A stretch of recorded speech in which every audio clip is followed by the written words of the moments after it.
स्वागत है आप सभी का जोली द डेथ स्टोरी में सुनील कुमार के साथ। जोली द डेथ स्टोरी की आज की यह कहानी हमारे साथ शेयर की है पुनीत जी ने। तो सबसे पहले पुनीत जी आपका बहुत बहुत धन्यवाद अपनी यह कहानी हमारे साथ शेयर करने के लिए। तो आज की यह कहानी उन्हीं के शब्दों में। तो चलिए बढ़ते हैं आज की इस कहानी की ओर। यह घटना 28 सितंबर सन 2010 की है, जब मैं उड़ीसा गोडाउन से नारनौल के लिए केले की डिलीवरी देने के लिए जा रहा था। लेकिन जिस रास्ते से मैं उस डिलीवरी को देने के लिए जा रहा था, उसका नाम सुनने के बाद आपके रोंगटे खड़े हो जाएंगे। जी हाँ दोस्तों, यह कहानी है नेशनल हाईवे 62 की। इस हाईवे पर रात के समय ड्राइव करना अपनी मौत का बुलावा देने के बराबर है। लेकिन हम ट्रक ड्राइवर आखिर करे तो करे भी क्या, और कोई चारा भी नहीं है। आखिर पेट का सवाल है, जिस वजह से मैंने अपने मालिक को इस काम के लिए हाँ बोल दिया। वैसे तो यह रास्ता बहुत ही ज्यादा उबड़ खाबड़ है,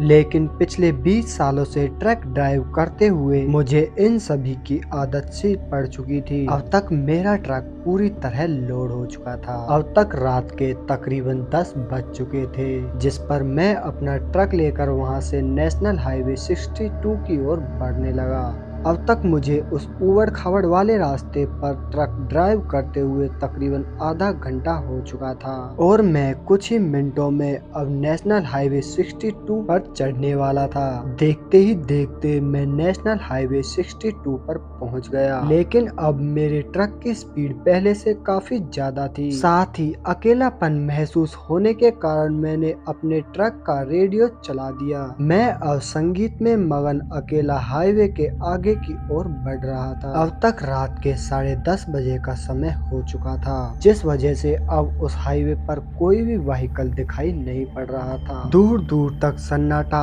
और अंधेरा पसरा हुआ था, जिसके चलते मैंने अपने ट्रक के सभी खिड़की दरवाजों को अंदर से अच्छी तरह से लॉक कर लिया। साथ ही दूसरी सीट के नीचे रखी मोटी लोहे की रोड को अपने पास रख लिया। मैं अभी 80 की स्पीड से आगे की ओर बढ़ ही रहा था कि अचानक से मेरी नजर सामने खड़े 2 पुलिस वालों पर गई, जो पूरी तरह से खून में लथपथ थे। वो बहुत ही ज्यादा घबराए हुए लग रहे थे और मेरे ट्रक के सामने आकर खड़े हो गए और कहने लगे, साहब हमें बचा लो साहब, वो वरना वो हमें मार देगा। कौन कौन मार देगा तुम्हें, और तुम्हारे सर से इतना खून क्यों बह रहा है? साहब वही काली चोटी वाला हमें मार देगा। इससे पहले मैं उन लोगों से कोई और सवाल करता कि वह मेरे ट्रक के अंदर आकर बैठ गए, और मैंने भी इस बात पर ज्यादा ना सोचते हुए अपने ट्रक को तेजी से वहां से भगा लिया। मैं अभी उन लोगों से पूछता हुआ कुछ दूरी पर चला ही था कि अचानक से मेरे मन में कुछ अलग अलग प्रकार के ख्याल आने लगे कि कहीं मैंने इन दोनों को बिठाकर कोई गलती तो नहीं कर दी। मैं अभी ये सब सोचते हुए ट्रक ड्राइव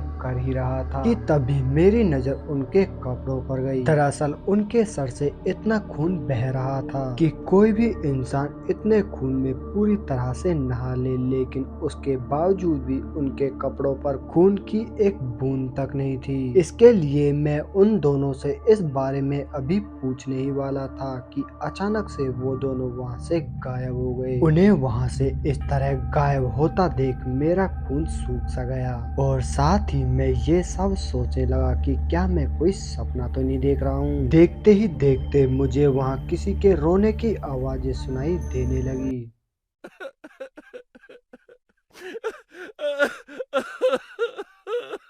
जिसे सुनने के बाद मेरे पैरों तले जमीन खिसक गई और मैं बहुत ही ज्यादा घबरा गया। अब तक मैं इतना ज्यादा डर चुका था कि मुझे बिल्कुल भी यह समझ नहीं आ रहा था कि करे तो करे क्या, कि तभी मेरे सर के पीछे लगा वह केबिन का शीशा उसे कोई खटखटाने लगा। जैसे ही मैंने डरते हुए पीछे की तरफ देखा तो देखते ही मेरे प्राण निकल गए। उस भयानक चेहरे को देखने के बाद कोई भी इंसान अपनी सांसें छोड़ दे। दरअसल जिन पुलिस वालों को मैंने अपनी गाड़ी के अंदर बिठाया था, उनमें से एक चेहरा मेरे शीशे के ऊपर लटका हुआ था, जो कि बहुत ही तेजी से हंस रहा था, और साथ ही यह भी कह रहा था, तुम्हारी जान अब कोई नहीं बचा सकता। इतना कहकर वह वहां से गायब हो गया। ट्रक के अंदर बैठा हुआ मैं अकेला अब डर के कारण कांप रहा था, साथ ही यह भी सोच रहा था कि उन दोनों को बिठाकर मैंने आज बहुत बड़ी गलती कर दी, जिस वजह से मैं आज बहुत ही बड़ी मुसीबत में फंस चुका हूँ। लेकिन तभी पंडित धर्मवीर शास्त्री की बताई हुई बात मुझे याद आ गई, जिन्होंने कुछ दिनों पहले ही मुझसे कहा था कि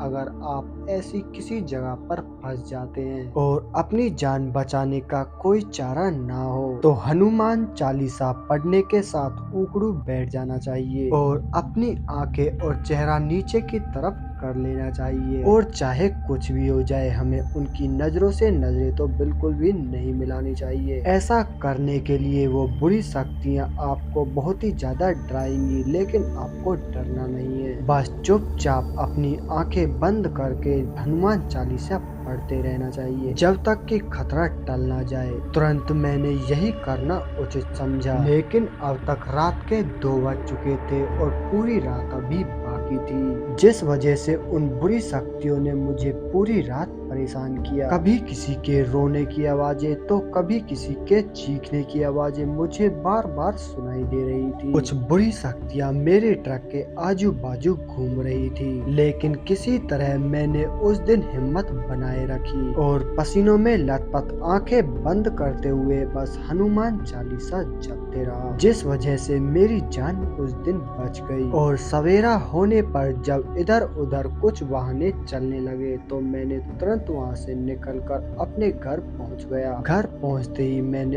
अपने घर वालों को सारी घटना के बारे में बता दिया, जिसे सुनने के बाद वो सारे पसीने पसीने हो गए। उस दिन किसी तरह से मेरी जान तो बच गई, लेकिन उस हादसे को मैं आज तक भी नहीं भूल पाया, जिसके चलते मैंने उस घटना के बाद ट्रक चलाना छोड़ दिया। तो दोस्तों, इस कहानी का शीर्षक यही है। ऐसी जगहों के बारे में जब आपको मालूम हो तो हमें कभी भी ऐसी गलती नहीं करनी चाहिए जो अभी इस कहानी में पुनीत जी ने की थी, वरना उनकी जान तो बच गई लेकिन आप अपनी जान से भी हाथ धो सकते हैं। तो कैसी लगी आपको हमारी यह कहानी, हमें कमेंट करके जरूर बताएं। तो मैं आपका दोस्त सुनील कुमार मिलता हूं आपसे बहुत जल्द एक और ऐसी ही सच्ची घटना के साथ। तब तक के लिए बाय एंड टेक केयर।